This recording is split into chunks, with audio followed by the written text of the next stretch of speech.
تو اسے پیمانہ امروز و فردا سے نہ ناپ، جاویداں پیہم دماں ہر دم جواں ہے زندگی۔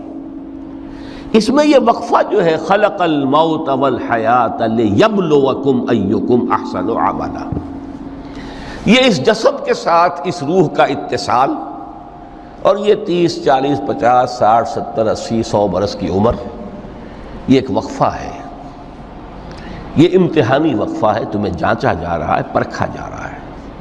ایکم احسن عملا، اس کو بھی اقبال نے اسی نظم میں خوب بیان کیا ہے کہ قلزم ہستی سے تو ابھرا ہے مانند حباب، اس زیاں خانے میں تیرا امتحان ہے زندگی۔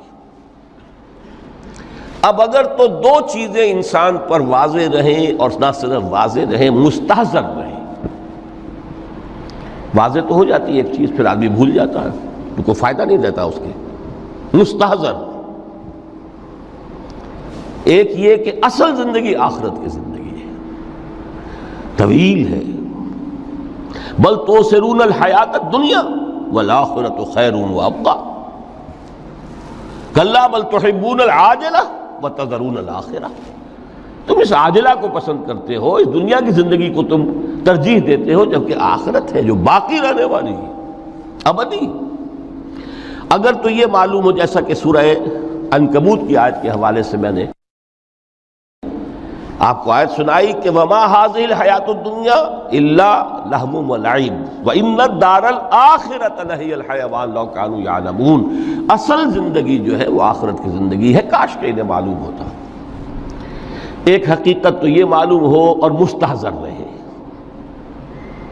کہ اصل زندگی آخرت کی زندگی ہے، اور دوسری حقیقت یہ کہ یہ دنیا کی زندگی ایک امتحانی وقفہ ہے۔ قلزم ہستی سے تو ابھرا ہے مانند حباب، اس زیاں خانے میں تیرا امتحان ہے زندگی۔ یہ مستحضر رہے تو اس کا نتیجہ کیا نکلے گا؟ انسان دنیا پرست نہیں بنے گا۔ متاع ہے دنیا، برتنے کی چیز ہے۔ وما هذه الحیات الدنیا الا متاع، برتنے کی چیز ہے، برتو اسے۔ اب میں یہاں آپ کو کچھ حدیثیں بھی سنا دینا چاہتا ہوں۔ ایک حدیث میں حضور نے عجیب نقشہ کھینچا ہے، مالی ولی دنیا، لوگوں مجھے تمہاری اس دنیا سے کیا سروکار، انما مثلی کراکب استظل تحت شجرۃ ثم راح فترکھا، میری مثال تو اس سوار کسی ہے جو تھوڑی دیر کے لیے کسی درخت کے سائے میں سستانے کے لیے رک جاتا ہے، وہ اس درخت کو اپنی منزل نہیں سمجھتا، اپنا گھر نہیں سمجھتا، تھوڑی دیر کا سستانا ہے، پھر وہ اس درخت کو خیر بات کہتا ہے، اپنا راستہ لیتا ہے، اپنی منزل کی طرف روانہ ہو جاتا ہے۔ بس اتنا تعلق، منزل یاد رہے۔ چنانچہ دوسری بڑی پیاری حدیث ہے، بہت مختصر بھی ہے، انما الدنیا خلقت لکم وانتم خلقتم للآخرہ، دیکھو یہ دنیا تمہارے لیے بنائی گئی ہے۔ خلق لکم ما فی السماوات و ما فی الارض، قرآن مجید کہتا ہے۔ اس لیے میں نے کہا تھا خلافت ہمیں دینی تھی تو سب کچھ ہمارے لیے بنایا گیا نا، یہ محفل سجائی گئی ہے ہمارے لیے، یہ سب ہمارے لیے بنایا گیا ہے، پورے عالم کو مسخر کیا گیا ہمارے لیے۔ سخر لکم، سورج بھی چاند بھی ہر چیز تمہارے لیے مسخر کی گئی ہے۔ انما الدنیا خلقت لکم وانتم خلقتم للآخرہ، لیکن تمہاری تخلیق ہوئی ہے، تمہیں بنایا گیا ہے، تمہیں پیدا کیا آخرت کے لیے۔ یہ منزل یاد رہے، میرا ٹھکانہ وہ ہے، میرا گھر وہ ہے، میری منزل وہ ہے، یہ راہ گزر ہے، یہ سفر ہے، یہ ایک وقفہ ہے، امتحانی وقفہ ہے۔ خلق الموت والحیات لیبلوکم ایکم احسن عملا۔ لیکن اب تیسری حدیث سنیے، اور یہ ہے وہ کہ جو اس دنیا کو، جو میں نے شروع میں کہا تھا، بڑی ٹھوس حقیقت ہے، یہ اللہ کی تخلیق ہے، سنجیدہ تخلیق ہے، ہم نے کوئی کھیل کود کے لیے تو نہیں بنایا ہے۔ ربنا ما خلقت ھذا باطلا، حضور فرماتے ہیں الدنیا مزرعۃ الآخرہ، دنیا آخرت کی کھیتی ہے۔ یہاں بو گے تو وہاں کاٹو گے، یہاں بو گے نہیں تو کاٹو گے کیا خاک؟ اس اعتبار سے غور کیجئے، یہ دنیا اور حیات دنیاوی کا ایک ایک لمحہ ایک بڑی عظیم حقیقت بن کر سامنے آتا ہے۔ ہماری حیات دنیاوی کا ایک ایک لمحہ ابدی ہے پوٹینشلی، کیوں کہ اس میں جو کچھ ہم کما رہے ہیں اس کے نتائج ابدی زندگی پر پھیلے ہوئے ملیں گے۔ تو گویا کہ یہ جو ہے یہ گھڑی محشر کی ہے، طور سے محشر میں ہے، بیشتر غافل عمل کوئی اگر دفتر میں ہے، یہاں کا ایک ایک لمحہ تمہارے لیے بہت قیمتی ہے۔ یہاں بو، محنت کرو، کاشت کرو تاکہ وہاں کاٹ سکو۔ الدنیا مزرعۃ الآخرہ۔ اب دیکھیے یہ جو انداز ہے قرآن کا، وَمَا الْحَيَاةُ الدُّنْيَا إِلَّا مَتَاعُ الْغُرُورِ، جو ہماری گفتگو کا آج عنوان ہے، اس کے دو نتیجے نکلتے ہیں عملاً۔ ایک نتیجہ جو صحیح ہے، جو قرآن نکالنا چاہتا ہے، جس کی طرف اسلام رہنمائی کرتا ہے۔ ایک ہے بالکل منفی نتیجہ جس کی اسلام نفی کرتا ہے۔ وہ منفی نتیجہ کیا ہے؟ دنیا دھوکے کی ٹٹی ہے، چھوڑو گھر گھرستی کو، دفع کرو، رب سے لو لگانی ہے۔ یہ شادی کر کے اور گھر گھرستی کا کھکیڑ مول لینا، کہاں ایک پیٹ کا پالنا، کہاں 10 پیٹ لگ جائے پیچھے، اسی میں آدمی جو ہے گم ہو کر رہ جاتا ہے۔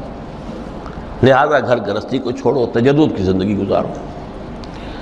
پھر یہ تمدن ہر جگہ شر ہے، برائی ہے، دھوکہ ہے، فریب ہے، جھوٹ ہے، دفع ہو جاؤ، جاؤ کہیں پہاڑوں کی چوٹیوں پر، کہیں غاروں میں، گپھاؤں میں، کہیں جنگلوں میں دھونی روا۔ یہ ہے اس کا ایک منطقی نتیجہ جو نکلا ہے دنیا میں، اور تقریباً تمام مذاہب عالم میں نکلا ہے۔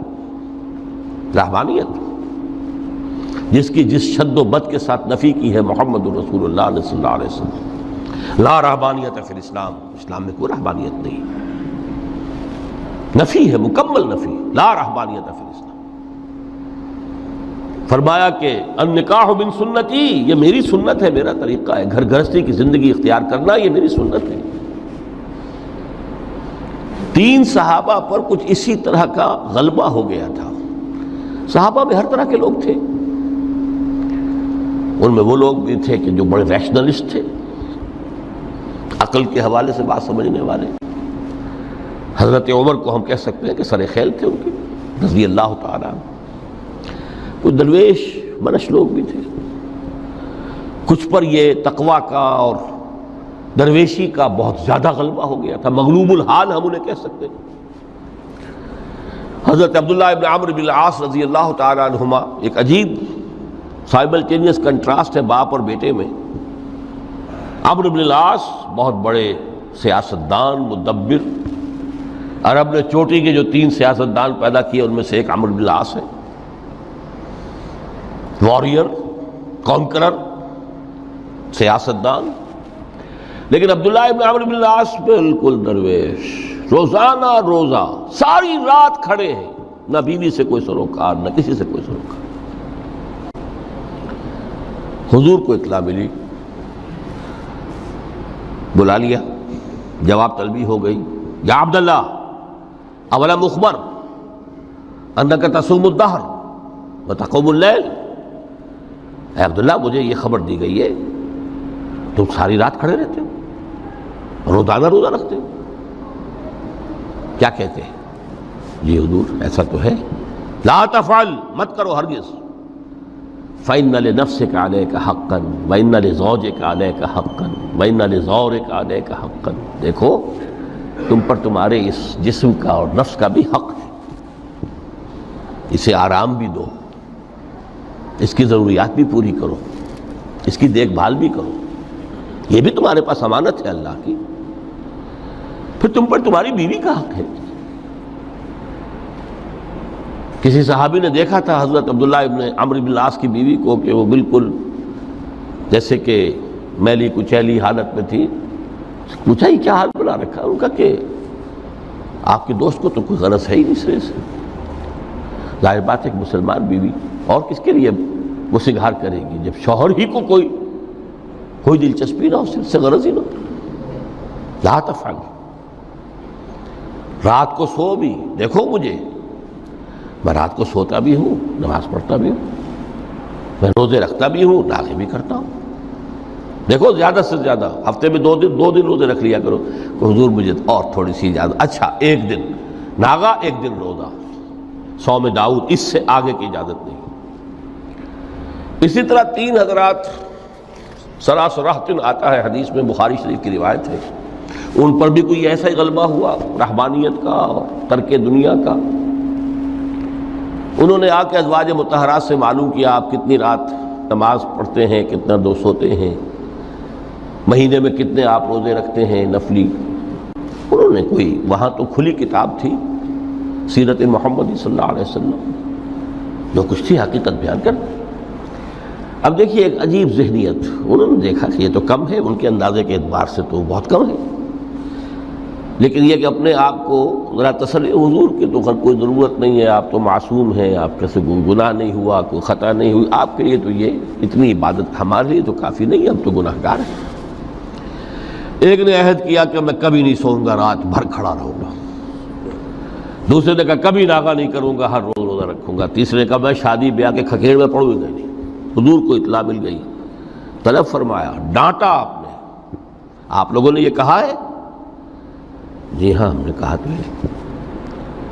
واللہ، خدا کی قسم، میں تم میں سب سے بڑھ کر متقی ہوں، لیکن میں رات کو سوتا بھی ہوں اور نماز بھی پڑھتا ہوں، روزے رکھتا بھی ہوں، نافلے بھی کرتا ہوں. میری گھر گرستی کی زندگی ہے، میری بیویاں ہیں. من رغب عن سنتی فلیس منی، یہ ٹکڑا جو جوڑ دیا جاتا ہے نکاح کے خطبے میں اس حدیث کے ٹکڑے کے ساتھ، یہ 2 علیحدہ حدیث ہے بالکل، النکاح من سنتی، اور یہ ٹکڑا اس طویل حدیث کا ہے، من رغب عن سنتی فلیس منی، جو میری سنت کو پسند نہیں کرتا پھر اس کا مجھ سے کوئی تعلق نہیں. یہ تو میں نے احادیث کے حوالے سے آپ کو وہ جو منفی طرز عمل، گریز، دنیا سے تعلق منقطع کرنا، پسپائی، گریز، فرار، اور اس کا نتیجہ کیا نکلتا ہے کہ دنیا پھر شریروں کے لیے رہ گئی، کھیلیں کودیں عیش کریں. جو سلیم الفطرت نیک لوگ تھے وہ تو گئے، لہذا ان کو اب کوئی روک ٹوک کرنے والا ہی نہیں، کوئی پوچھنے تاشنے والا نہیں. ظالم جو چاہے ظلم کرے اور جس طرح چاہے شریر جو ہے شرارتیں کرے. قرآن مجید میں سورہ حدید اس اعتبار سے نہایت عظیم صورت ہے، نہایت عظیم صورت ہے کہ وہاں یہ آیت بھی بہت ہی شاندار انداز میں آئی ہے، متاع الغرور والی، خاصی طویل آیت بن کر آئی ہے. اور جیسا کہ میں نے عرض کیا 4 جگہ تو حیات دنیاوی کو کہا گیا ہے صرف لہو و لعب یا لعب و لہو، لیکن یہاں جو ہے آیت نمبر 20، اعلموا انما الحیات الدنیا لعب و لہو و زینت و تفاخر بینکم و تکاثر فی الاموال والاولاد. 5 الفاظ کے حوالے سے اس حیات دنیاوی کے کچھ حقائق بیان کیے گئے. عام طور پر سرسری طور پر لوگ گزر گئے ہیں. محاورتاً جب بھی آتا ہے معاملہ لہو لعب، لعب و لہو، وہ تو 4 جگہ ہے، یہاں 3 الفاظ مزید آئے ہیں، اور ترکیب کیا؟ پہلے لعب ہے پھر لہو ہے. سورہ عنکبوت میں لہو و لعب یہ در حقیقت ایک طرح سے محاورے کی شکل اختیار کر گیا، تماشا اور کھیل، لیکن نہیں، یہاں ترتیب کچھ اور ہے. اس پر اگر آپ غور کریں گے تو یہ ایک عجیب سا نقشہ سامنے آتا ہے. حیات دنیاوی کے 5 ادوار، جن میں سے ہر دور میں ایک شے انتہائی اہم ہوتی ہے، توجہ کا مرکز بنی ہوتی ہے. ابتدائی دور ہے، بالکل بچہ بھی ہے، کھیل، بس لعب، اس کے سوا اسے کوئی زندگی سے سروکار ہی نہیں، زندگی کے تلخ حقائق ابھی اسے معلوم نہیں. بھوک لگی تو رو پڑے، ماں نے دودھ پلانا ہے، کھلانا ہے، ان سے تو کچھ نہیں کرنا اس نے، وہ لعب، کھیل.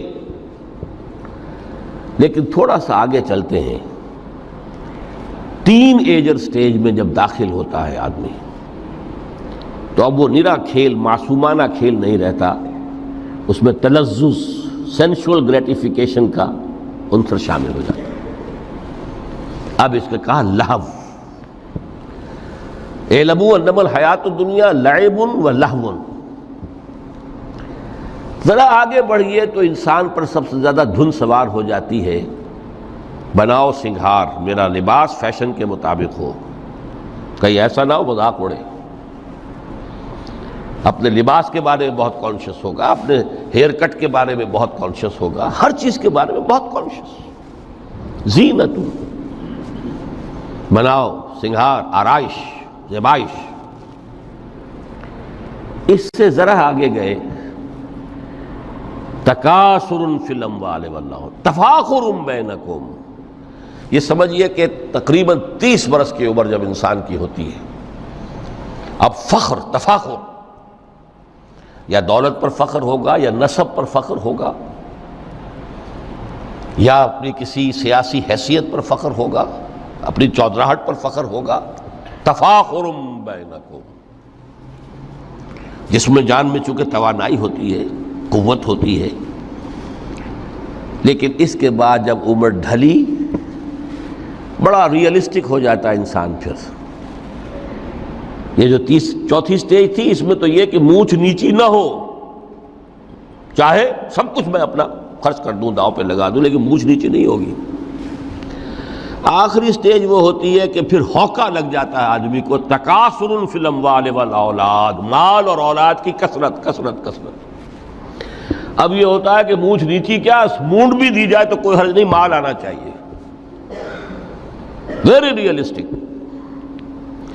اور اسی حال میں انسان ہوتا ہے، آخری پارے کی صورت نے پھر اس میں ایڈ کر کے اس کے اوپر مہر لگا دی، الہاکم التکاثر حتی زرتم المقابر۔ یہ تکاثر جو ہے پیچھا نہیں چھوڑتا۔ اتنی دولت بھی ہے کہ آپ کی 10 نسلیں کھا سکے اطمینان سے بیٹھ کر، تب بھی صبر نہیں ہوتا۔ بڑے میاں کی ٹانگیں جو ہیں وہ قبر میں لٹکی ہوئی ہیں، لیکن تکاثر جو ہے، تکاثر مال، وہ پیچھا نہیں چھوڑتا۔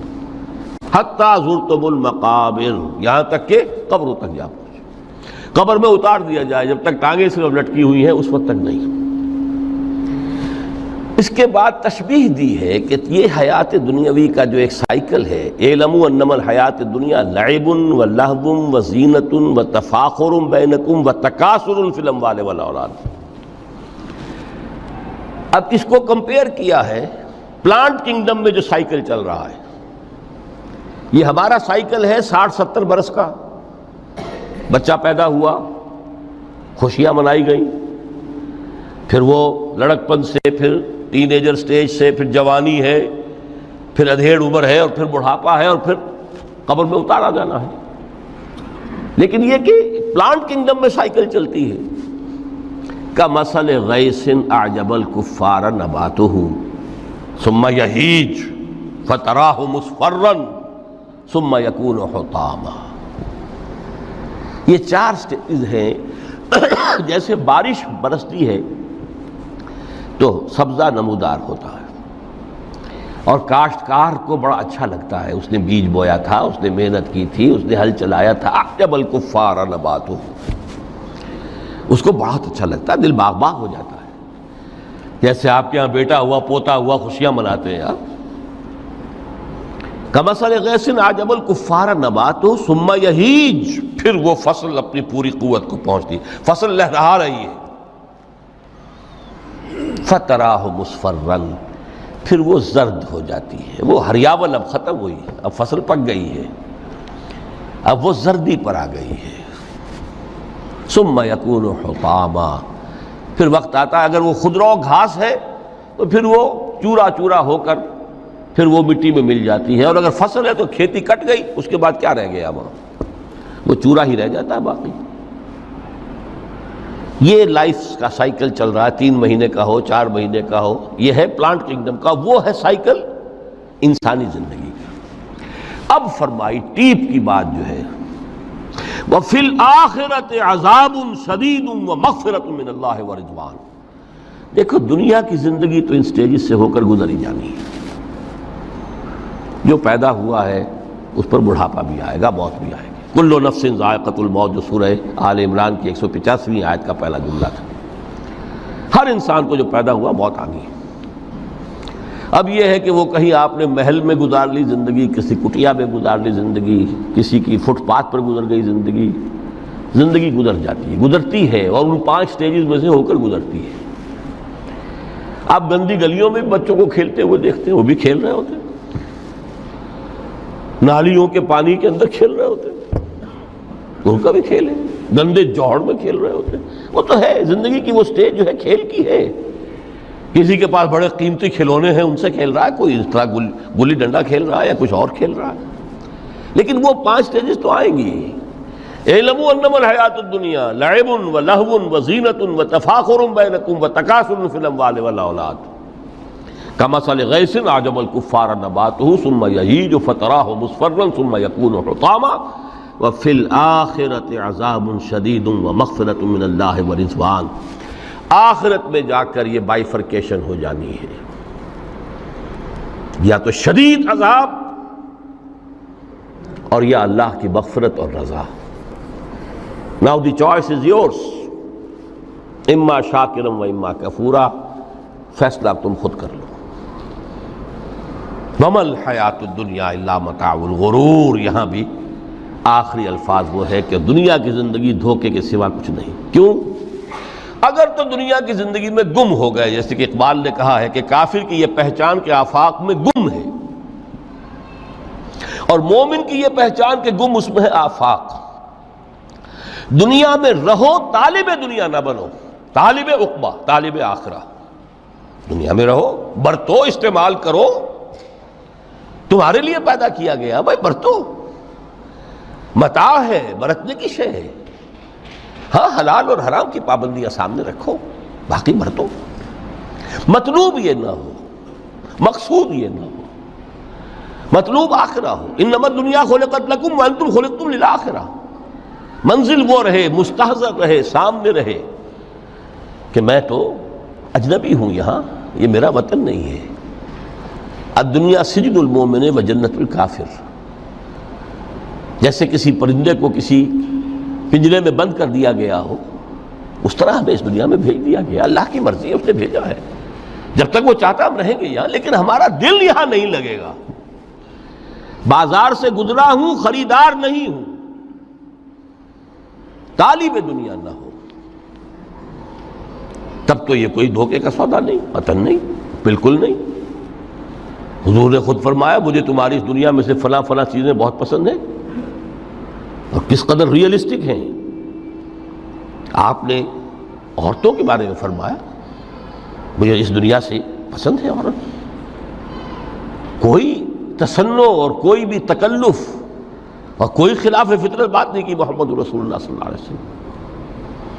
آنکھوں کی ٹھنڈک میری نماز میں ہے، مجھے خوشبو پسند ہے، عورت کی طرف بھی آپ کا رجحان تھا۔ قرآن مجید میں آتا ہے نا، اے نبی اب کوئی اور نکاح آپ نہیں کریں گے، وَلَوْ أَعْجَبَتْكَ حُسْنُهُنَّ، چاہے ان کا حسن جو ہے وہ آپ کو اچھا لگے، اب اجازت نہیں ہے مزید، بس فل سٹاپ، جتنے نکاح ہو چکے ہو چکے۔ تو یہ دنیا کو حضور نے صلی اللہ علیہ وسلم دنیا پر سوار رہو، دنیا کو اپنے اوپر سوار نہ ہونے دو، بس بات صرف یہ ہے۔ کافر کی یہ پہچان کہ آفاق میں گم ہے۔ اسی لیے سورہ کہف کا ایک مرکزی مضمون ہے، پہلے رکوع میں بات آتی ہے اِنَّا جَعَلْنَا مَا عَلَى الْأَرْضِ زِینَةً لَهَا لِنَبْلُوَهُمْ أَيُّهُمْ أَحْسَنُ عَمَلًا۔ ہم نے اس دنیا پر جو کچھ ہے، یہ اسکائی اسکریپرز بن گئے ہمارے زمانے میں، اور یہ شاندار بلڈنگز ہیں، اور یہ کچھ ہے، ہم نے زینت اور زیبائش اور آرائش بنا دیا ہے تاکہ آزمائیں۔ انہی کے حسن کے شکار ہو جاتے ہو اور ان کے پرستار بن کر رہ جاتے ہو۔ رخ روشن کے آگے شمع رکھ کر وہ یہ کہتے ہیں ادھر جاتا ہے دیکھیں یا ادھر پروانہ آتا ہے، پھر بھی اللہ ہی کے عاشق بنے رہو، اللہ ہی سے محبت کرو تو کامیاب ہو گئے۔ دنیا کو برتو. اگر دنیا یہ عروس ہزار داماد جو ہے اگر کہیں یہ محبوبہ بن گئی تو گئے ختم. اچھا دیکھیے اس سورہ حدید میں اب یہ دنیا کی حقیقت کو اس طرح بیان کر کے دو نتیجے جو اس سے نکلتے ہیں ان کو علیحدہ علیحدہ بیان کر دیا. ایک نتیجہ جو میں بیان کر چکا رہبانیت ترک دنیا، اس کی نفی کرتے ہوئے فرمایا وَلَقَدْ أَرْسَلْنَا نُوحًا وَإِبْرَاهِيمَ وَجَعَلْنَا فِي ذُرِّيَّتِهِمَا النُّبُوَّةَ وَالْكِتَابَ فَمِنْهُمْ مُهْتَدٍ وَكَثِيرٌ مِّنْهُمْ فَاسِقُونَ ثُمَّ قَفَّيْنَا عَلَىٰ آثَارِهِمْ بِرُسُلِنَا وَقَفَّيْنَا بِعِيسَى ابْنِ مَرْيَمَ وَآتَيْنَاهُ الْإِنْجِيلَ وَجَعَلْنَا فِي قُلُوبِ الَّذِينَ اتَّبَعُوهُ رَأْفَةً وَرَحْمَةً وَرَهْبَانِيَّةً ابْتَدَعُوهَا مَا كَتَبْنَاهَا عَلَيْهِمْ. اصل مضمون یہ تھا جس کے لیے تمہید اتنی لمبی باندھی. ہم نے نوح کو بھیجا، ابراہیم کو بھیجا، ان کی اولاد میں ہی نبوت اور کتاب رکھ دی. پھر ان کے نقش قدم پر ہم نے اٹھایا عیسیٰ ابن مریم کو، انہیں انجیل دی، اور جو لوگ ان پر ایمان لائے ان کے دلوں میں رحمت اور رافت کے جذبات پیدا کر دیے، انسانی ہمدردی. حضرت عیسیٰ کا جو اپنا مزاج تھا ظاہر بات ہے کہ آپ کے حواریین اور آپ پر ایمان لانے والوں میں اسی کا ایک عکس پیدا ہونا تھا، لہذا وہ ایک خاص کیفیت. لیکن فرمایا ایک شے کو انہوں نے بدعت کے طور پر ایجاد کر لیا وَرَهْبَانِيَّةً ابْتَدَعُوهَا مَا كَتَبْنَاهَا عَلَيْهِمْ. رہبانیت کی انہوں نے بدعت ایجاد کر لی، یہ انہوں نے کی ہے، ہم نے یہ ان پر فرض نہیں کی تھی. یہ ہے وہ منفی نتیجہ. گریز، خانقاہوں میں جا کر بیٹھ جاؤ، موناسٹسزم، تجرد کی زندگی گزارو. نتیجہ اس کا کیا نکلتا ہے کہ بظاہر راہب اور راہبائیں رہ رہی ہیں اور رہ رہے ہیں، اور اندر جو حرام کاری کے بازار چل رہے ہیں، اور تہخانوں کے اندر حرامی بچوں کی قبروں کے قبرستان بنے ہوئے. ہسٹری آف کرسچین موناسٹسزم پر کتابیں پڑھ لیجیے، خود انہوں نے اپنے سارے جو ہیں بخیے ادھیڑ کر خود رکھ دیے. یہ رہبانیت یہ اسلام کا راستہ نہیں ہے. احادیث کے حوالے سے میں آپ کے سامنے پہلے بیان کر چکا ہوں. میں بعد میں تھوڑا سا عرض کروں گا کہ ہمارے ہاں بھی یہ رسم کیوں آئی اور کیسے آئی. الحمدللہ اس درجے میں نہیں آئی جس درجے میں کہ کرسچینٹی میں آئی ہے، الحمدللہ ثم الحمدللہ، لیکن کسی درجے میں اگر آئی ہے تو کیوں آئی ہے یہ میں بعد میں عرض کروں گا. لیکن اس کا مل حیات الدنیا الا متاع الغرور کا دوسرا نتیجہ کیا ہے؟ پہلا نتیجہ تھا گریز کا، پسپائی کا، فرار کا، معاشرے سے نکل بھاگنے کا، تاکہ معاشرے میں اشرار کھل کھیلیں جو چاہیں کریں. ایک راستہ یہ ہے، ترک دنیا کے معنی ہیں ترک لذات دنیاوی، آسائشوں کو ترک کرنا، سختیاں جھیلنا. کس لیے؟ تاکہ دنیا سے ظلم کا خاتمہ ہو، باطل کا تختہ الٹ دیا جائے، ظلم کا استیصال. ظاہر بات ہے ظالم آسانی سے ظلم نہیں چھوڑے گا، ایکسپلائٹر وعظ و نصیحت سے اپنے ایکسپلائٹیشن سے باز نہیں آئے گا. شاذ ہوتے ہیں اس طبقے کے اندر بھی یقیناً کچھ سلیم الفطرت لوگ ہوتے ہیں، جیسے طبقہ اشرافیہ سے تھے حضرت ابو بکر رضی اللہ تعالیٰ عنہ، سلیم الفطرت انسان تھے. وہ کوئی غلاموں کے طبقے سے تو نہیں تھے، کوئی فقراء کے مساکین کے طبقے میں سے نہیں تھے، اونچے طبقے میں سے تھے. عشرہ مبشرہ اکثر و بیشتر اس طبقے سے تھے. لیکن بائی اینڈ لارج وہ جو طبقہ ہوتا ہے، یا تو وہ اپنے جبر اور استبداد کا تخت جو ہے جما کر بیٹھا ہوا لوگوں کی گردنوں کے اوپر، پولیٹیکل ریپریشن ہے، یا اکنامک ایکسپلائٹیشن ہے، استحصال. محنت لوگ کریں، کھائیں گے ہم، عیش ہم کریں گے. محنت کسان کرے جا کے کھیت میں، ہم لے آئیں گے اپنا حصہ اور عیش کریں گے. یا کوئی سوشل ڈسکریمنیشن ہے، یہ اونچا ہے یہ نیچا ہے، یہ تو پیدا ہی ہوا ہے شودر، یہ اس سے نکل ہی نہیں سکتا، اور یہ پیدا ہوا برہمن، یہ تو اونچا ہے. اس تینوں قسم کے ظلم، اس کا خاتمہ کرنا، اس کے لیے جد و جہد کی ضرورت ہے، جہاد کی ضرورت ہے، قتال کی ضرورت ہے، اور جہاد و قتال آپ نہیں کر سکتے جب تک کہ لذات دنیاوی سے کنارہ کشی نہ کریں، جب تک کہ اپنی بیلٹ کو ٹائٹ نہ کریں، جب تک کہ اپنی ضروریات زندگی کو کم نہ کریں۔ ضروریات زندگی کم کریں گے تو تفریغ الاوقات ہوگا، جو تبلیغی بھائیوں کی اصطلاح ہے بہت اہم، اپنے وقت کو فارغ کر سکیں گے۔ اس وقت کو فارغ کریں گے تو پھر وہ جد و جہد، وہ محنت، وہ جہاد، اس کے لیے آپ کے پاس وقت ہوگا، اس کو آپ لگا سکیں گے۔ پھر اس میں جب سخت سے سخت منزلیں آئیں گی تو اس میں میدان میں مقابلہ بھی ہوگا، جان کی بازی بھی کھیلنی پڑے گی، اس میں قید و بند کا وقت بھی آ سکتا ہے۔ 3 برس تک اگر محمد عربی صلی اللہ علیہ وسلم پورے خاندان بنی ہاشم کے ساتھ بدترین اسیری سمجھ لیجئے شیب بنی ہاشم میں جو رہیں، یہاں تو اسیروں کو آپ راشن تو دیتے، کھانا تو دیتے، وہاں تو اصل جو ہے وہ تو دونوں طرف سے گھاٹی کا منہ بند کر دیا گیا تھا، سیل تھی کہ کوئی شے جو ہے وہ جانے نہ پائے اندر۔ 3 برس، جس میں کہ وہ وقت بھی آیا ہے کہ سوکھے ہوئے چمڑے ابال ابال کر اس کا پانی جو ہے بلکتے ہوئے بچے، پھول جیسے بچے بنی ہاشم، ان کے حلق میں ٹپکایا گیا ہے، اور کچھ نہیں۔ کچھ تھے لوگ، حکیم بن حزام جیسے رضی اللہ تعالیٰ عنہ، بعد میں ایمان بھی لے آئے۔ حضرت خدیجہ رضی اللہ تعالیٰ عنہ کے چونکہ وہ قریبی رشتہ دار تھے، وہ پہاڑ کو کراس کر کے چوٹی پر سے اتر کر کچھ کبھی کبھی کھانے پینے کی چیز پہنچا دیتے تھے۔ یہ سارے مراحل آئیں گے۔ یہ جو ہے یہ مثبت ہے، ترک دنیا وہ نہیں۔ ترک دنیا سے مراد دنیا کی لذتوں سے، دنیا کی آسائشوں سے، ان سے آدمی اپنے آپ کو پیچھے ہٹائے، ان کو چھوڑے، ان کو ترک کرے، تاکہ اپنا وقت، اپنا مال، اپنی صلاحیتیں صرف کر سکے۔ کس کام کے لیے؟ اب اس کے لیے دیکھیے آیت نمبر 25 ہے یہ سورہ حدید کی۔ لَقَدْ أَرْسَلْنَا رُسُلَنَا بِالْبَيِّنَاتِ، ہم نے اپنے رسولوں کو بھیجا واضح چیزوں کے ساتھ۔ بینہ وہ شے جو از خود ظاہر ہو۔ آفتاب آمد، دلیل آفتاب، جب سورج طلوع ہو گیا وہ خود اپنے وجود پر دلیل ہے، اس کے لیے کسی اور اضافی دلیل کی ضرورت نہیں کہ سورج موجود ہے، وہ تو ہے، سب کو نظر آ رہا ہے۔ تو بینات سے مراد معجزے بھی ہیں، اور وہ تعلیم جو ہے بنیادی دین کی کہ جو فطرت انسانی کی جانی پہچانی ہوئی شے ہے، دونوں پر اس کا اطلاق ہو جائے گا۔ لقد ارسلنا رسلنا بالبینات وانزلنا معهم الکتاب والمیزان، اور ہم نے ان کے ساتھ کتاب اتاری، میزان اتاری۔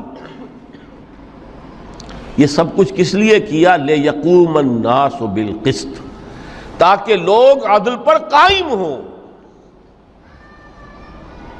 یہ ہے سول آبجیکٹو۔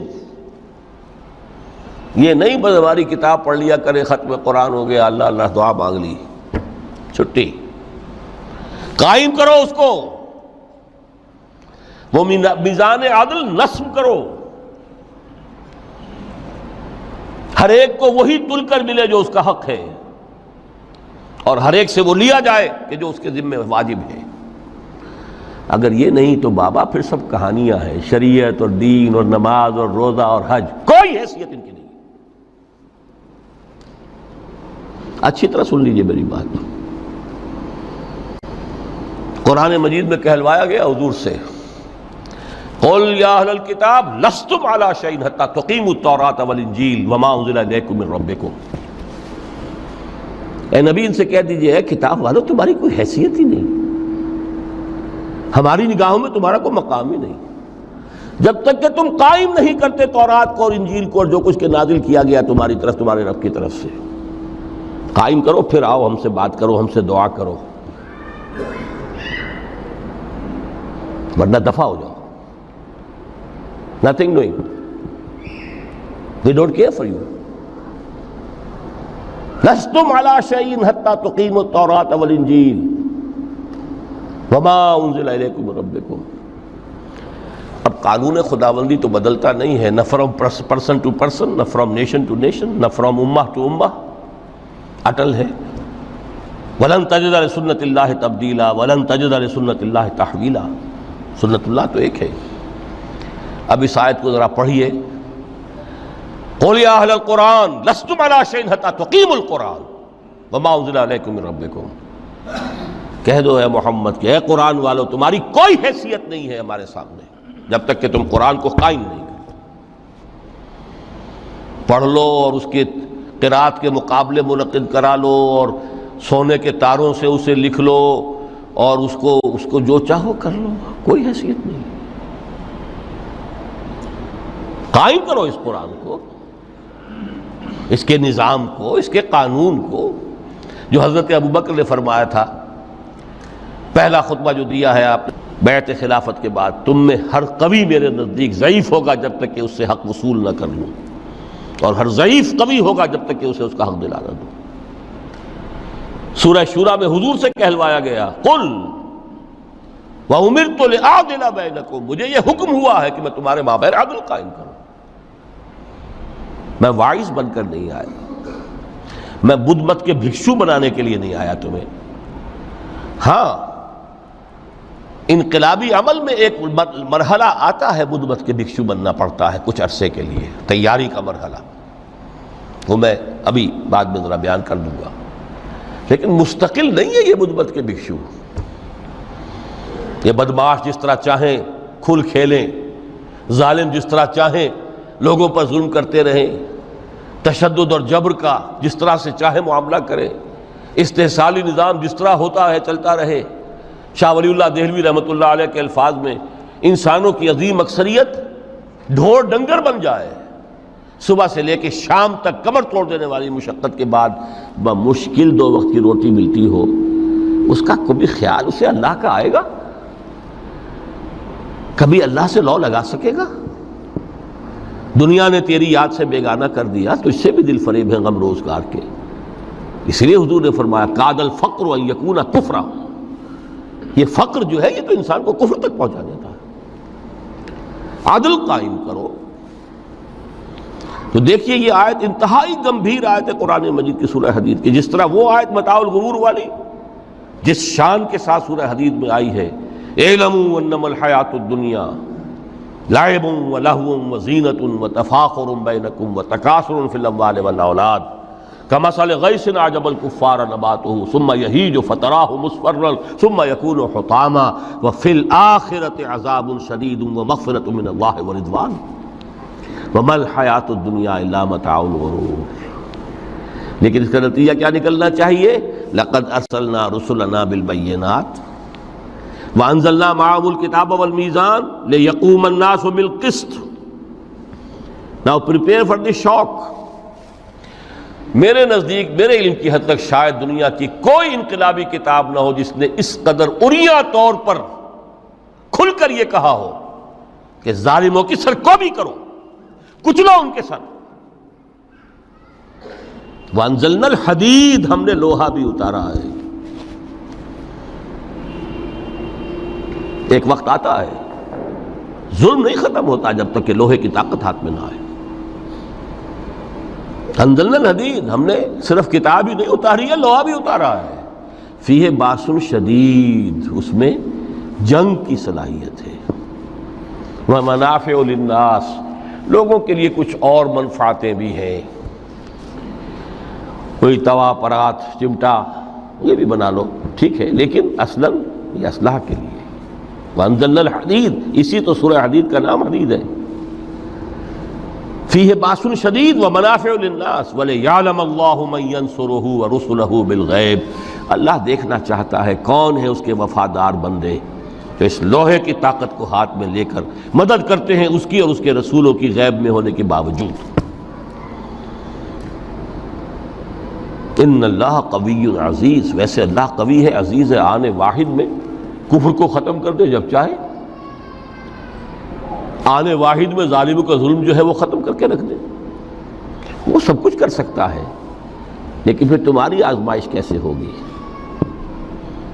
کیسے معلوم ہوگا ہوز ہو، کس کا کیا مقام تھا، کس کے پاس کتنا یقین کا سرمایہ تھا، کس کے ایمان کی گہرائی اور گہرائی کا کیا عالم تھا، کس نے ہمارے دین کے لیے کیسی کیسی قربانیاں جھیلی ہیں۔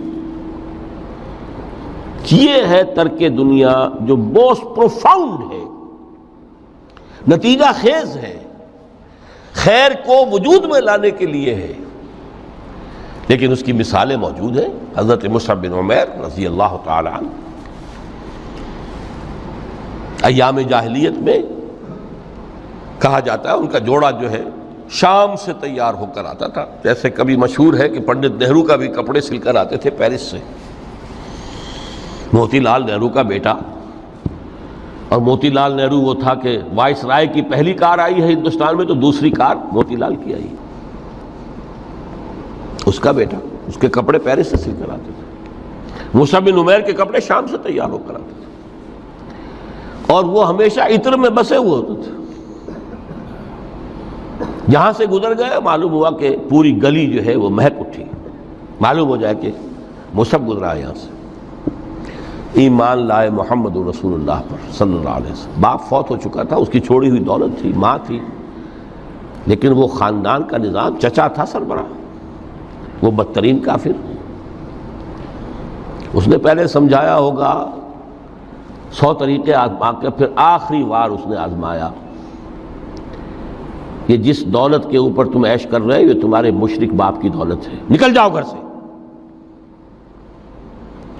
انہوں نے سمجھا تھا جیسے سورہ صافات میں آتا ہے فَأَرَادُوا بِهِ كَيْدًا فَجَعَلْنَاهُمُ الْأَسْفَلِينَ۔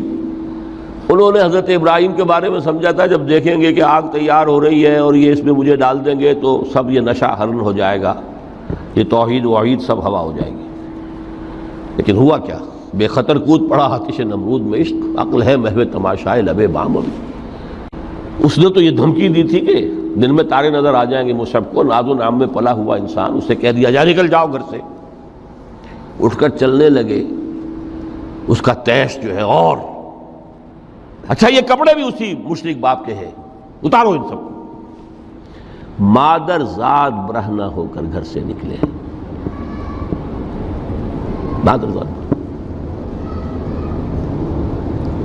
پھر وہی ہے کہ جن کے نام قرائے فال بنام من دیوانہ زدند، کہ اے بیعت عقبہ اولا ہوئی ہے، لوگوں نے کہا کہ ہمیں کوئی مقری دیجئے قرآن پڑھانے والا جو ہمیں قرآن پڑھائے۔ حضور نے فرمایا جاؤ مصعب۔ وہ مصعب وہاں جا کر مدینے میں المقری بن گئے، جا المقری، وہ آ رہا پڑھانے والا۔ اور 1 سال کی محنت، دعوت اور تبلیغ اور قرآن کے پڑھانے کے نتیجے میں اگلے سال 75 افراد لا کر حضور کی جھولی میں ڈال دی۔ یہ مصعب ہے۔ شہادت ہوئی ہے غزوہ بدر میں۔ ایک مرتبہ اس سے پہلے کا واقعہ بھی ہے کہ حضور مسجد میں تشریف فرماتے، سامنے سے حضرت مصعب گزرے، ایک پھٹا ہوا سا کمبل جسم کے گرد لپیٹا ہوا تھا۔ حضور کی آنکھوں میں آنسو آ گئے۔ از کجا تاب کجا، یہ دیوانہ جو ہے اللہ کا اور رسول کا اور دین کا کہاں سے کہاں پہنچا ہے۔ غزوہ احد میں علم ان کے ہاتھ میں ہے، جس ہاتھ میں علم ہے وار پڑا، کٹ گیا، دوسرے سے پکڑا، اس کو بھی کٹ گیا، پھر دونوں جتنے بچ گئے تھے حصے ان سے سنبھالا، پھر شہید ہو گئے۔ جسم پر صرف ایک چادر تھی، اوپر سے جسم ننگا تھا، صرف ستر کے لیے چادر۔ دفن کرنے لگے تو مسئلہ ہی پیش آ گیا کہ چونکہ شہید کے تو کفن جو ہے اس کا اپنا جو بھی لباس پہنا ہو شہادت کے وقت، حضور سے کہا گیا کہ حضور مصعب کی چادر تو اتنی چھوٹی ہے کہ سر ڈھانپتے ہیں تو پیر کھل جاتے ہیں، پیر ڈھانپتے ہیں تو سر کھل جاتا ہے۔ فرمایا سر کو چادر سے ڈھانپ دو اور پیروں پر اذخر گھاس لا کر ڈال دو، یہ آخری لباس نصیب ہوا ہے۔